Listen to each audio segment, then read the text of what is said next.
Whakamalo ki he tangata ik pādele, ai ke whakalaulau taimi, ka ke mea mai o tuku hamau koloa. Pe oku mau lawe monu ai, tō tupu ai siasi, ka te mau hoku koe tō tupu no maui i he monu ai.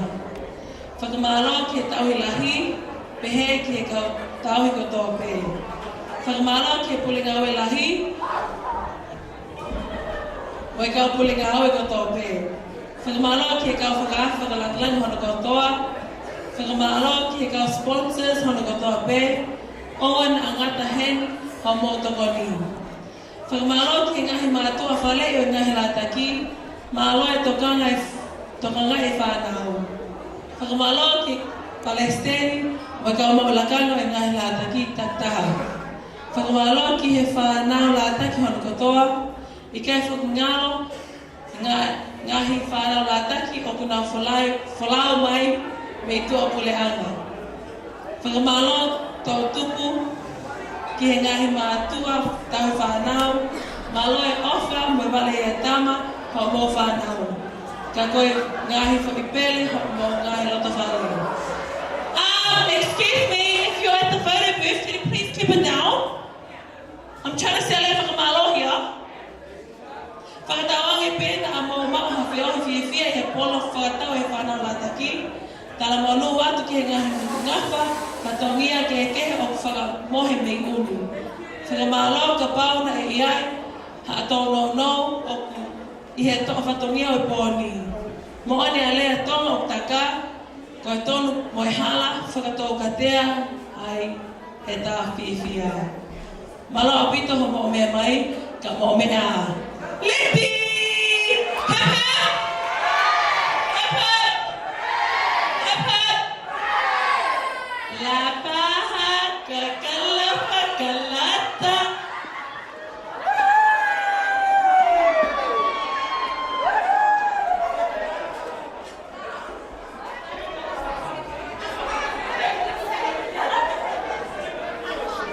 Sai malo bito. Awak bagi kau hausi. Pokoknya di tahun lain, mafua vai pulu. Ele ao whakatuku, e tau ngaue, mo tau polo, e wafi tau fitu. Malo.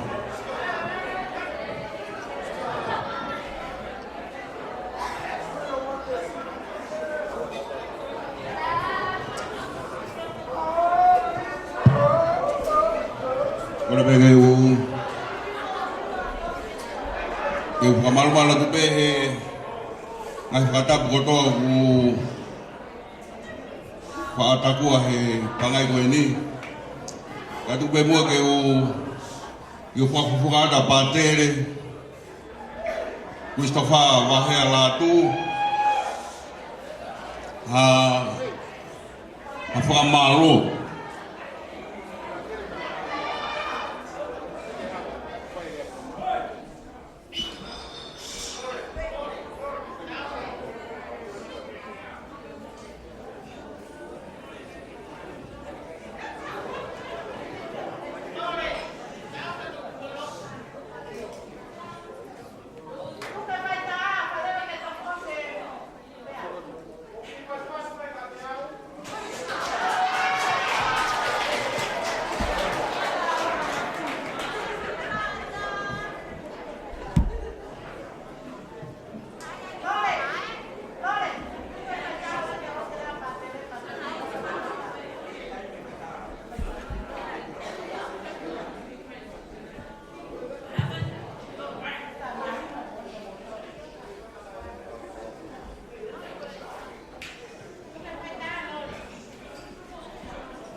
Gokore ke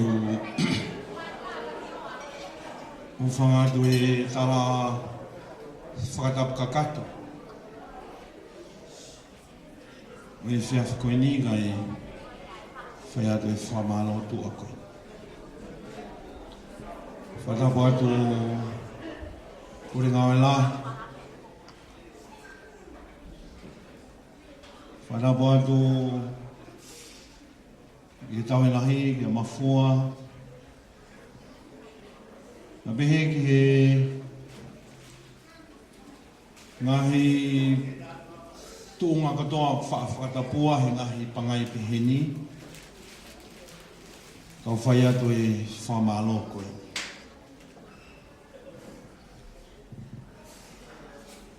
Koe whiawhine o ku makehe I hono natula pia mohono anga. He kuosi whakatutupe e siasi e ngahi tuunga katoa pe pia mohono whiunga. Pia ku whakatutu e tau whanau isi e la ke nau aloha ke peo iai ho nau ngataanga o ho nau whiunga ia. Pia ku whakatutu e tau Inu Silani e tau Junior Youth ke nau aloha ke peo ku iai ho nau whiunga o ho nau ngataanga ia. Pia ku aloha ke rewa e tau Youth o hange e koe pōni o ku iai pe ho nau ngataanga Pea ko honau whiunga ia.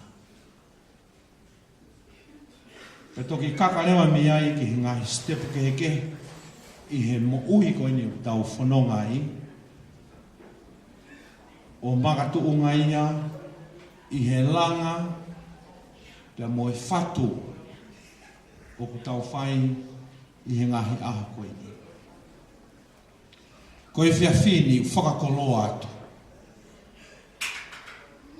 Whakakoloa, whamore tau ai moa ki pasipasi make ki he whiawhini.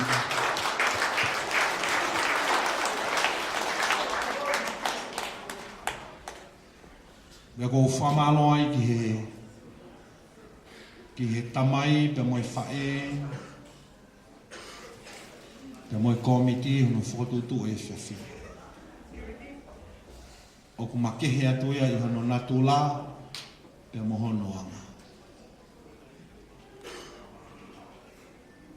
Koe tuunga o e whiawhini I he whatutu ai siasi. Nā si whatutu pe ia me taimi ke iai e aho peheni o ku ikai ke ngata pe I he ahoni ka iai pe mo te ngahi aho peheni ke o miai e tō tupu ia ke nau whiohi ia ki nau tolu pe I he fu mamaloa peheni. Ke whatu ai ho nau whonga me he taimini ki he kahau. Pa koe nau omi koe ki he tuunga koe o e whiawhini o si whai mai e whatu ia me api. Whai hono whatu I whare lalawa ia. Whatu mai e he tamai mo e whae. A ene tahine, pia mo ene tamasi, me api. Mao kato e whaku ia koea. Koe taimi te nau hopo mai ai ki he funga waka koe ni, o ku naomi o whiohi tau ataina, ko osi whai mai e koe tamai mo e whae whatu me api. O kaiki ke toe hao ko o tautu heni he whiawhini, o whai atu ai whika me he tepile. No.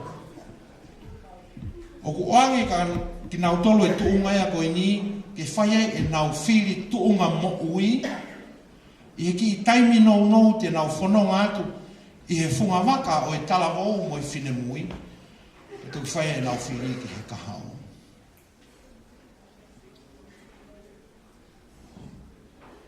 O ko whakakaukau, ki he tau who'ou, ki ai ke tu oua, pe tu o tolu. Mo pas-pas bayangi o mo loto ki ai. Mau sai pe tu o taha.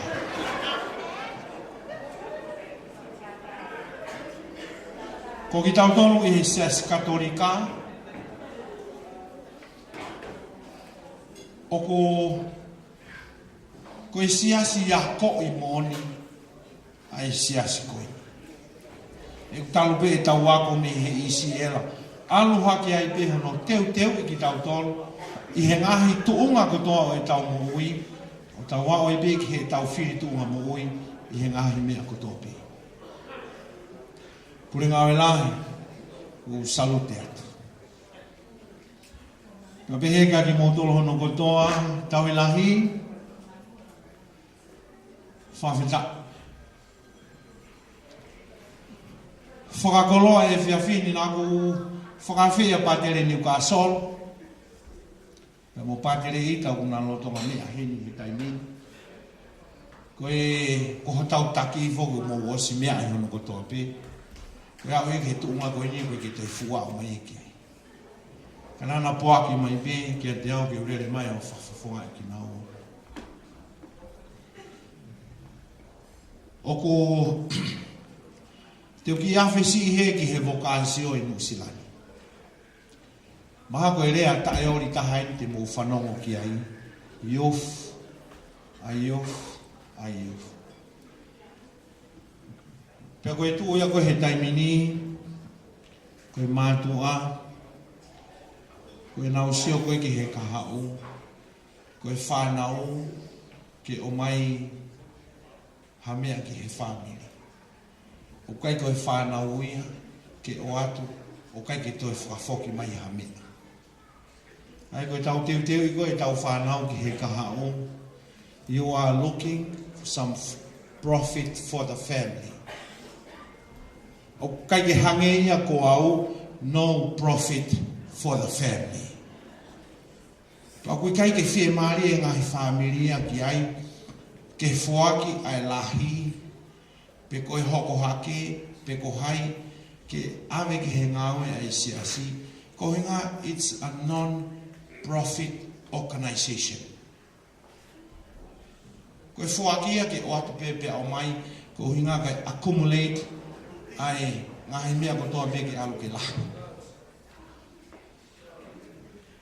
Ka koe vokasio whanau, moi mātua, o atu peke mō whakaukau ki ai, mō tolo koe nai maoho mō hoa he pōni saia, mō tolo koe na mō hala, think again. Peo kui ai, peo kui kai. Ka kono whakatoa ko ofat kia ki mō tolo. O kono whakaosi pe pure ngā lahi mo i tau i lahi. Ki mua iau ki mō tolo no kotoa. O whakao pe ke talat kia ki mō tolo he whiawhini. Ko he whiawhini, he kai ki utoi heni au hapolo pe heni he tau who'o.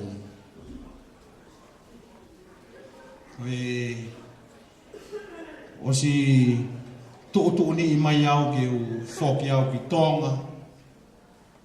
Kai hau hatahau toi saiangi ki mō hoko atu.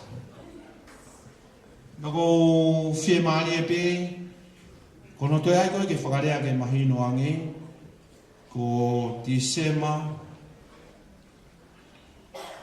o koe ku Osia me Nusilani. Nai tala mai e he sāpate ke utoi nofo, no, I'm not staying, I'm going. I have enough of New Zealand. No, I don't. I don't have any choice. O pau peke talanga fua ke tūtoni whai mai. He koe e uia o whai mai ka ki mautolo ko mea momua ki talanga fua.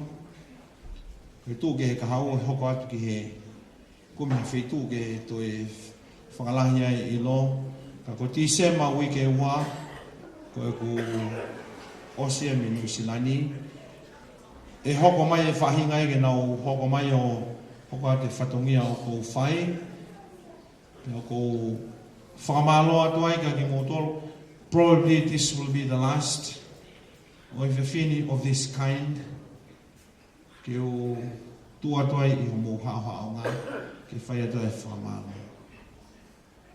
Ka koe wike ua o Tisema. Koe Osia e whai whatongia ma ki mōtoro Chaplaincy. I Nusilani, te moi Lataki, hoko atu ki ha whetu e taha. Ke he whai ai, whai whatongia. Ka ko umahu be whai ngamaari e koe ni, ke whai atu e me whakamalo ka ki mōtoro.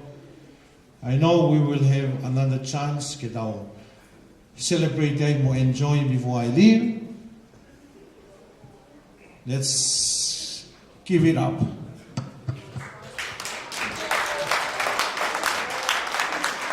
Ko fata ki motor no toa famaloa te fin famaloa ki ka sponsor mo ki motor na motor koni mai o lava i fin mo ki motor no toa to koni mai ki fakakate e fin le valea tu afatu alo tu mai na alo mani mani oni fa etapu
Sai, tau ai hoi wha tolu. Hip hip. Hip hip. Hip hip. Mo tokanga hai aru e hala o polisi ia malo.